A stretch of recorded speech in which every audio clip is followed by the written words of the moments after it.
हमके सीटी मार के बोलावेला ड्राइवरवा की बेटा नो, ड्राइवरवा की बेटा नो, खलसिया की बेटा नो, कंडक्टरवा की बेटा नो।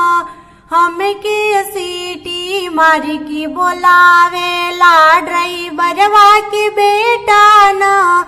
एक मन करेला की सैया जी से कह दी, दूजे बोले बतियावेला ड्राइवरवा की बेटा नो।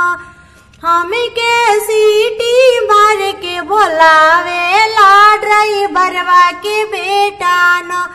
दूजे मन करेला की ससुर जी से कह दी, हमके लहंगा चुंदरी किन के पहनावेला ड्राइवरवा की बेटा नो।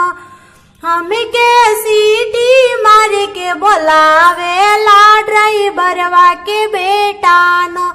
तीसर मन करेला की देवर जी से कह दी, हमके मोबाइल दे देले बा ड्राइवरवा के बेटा नो।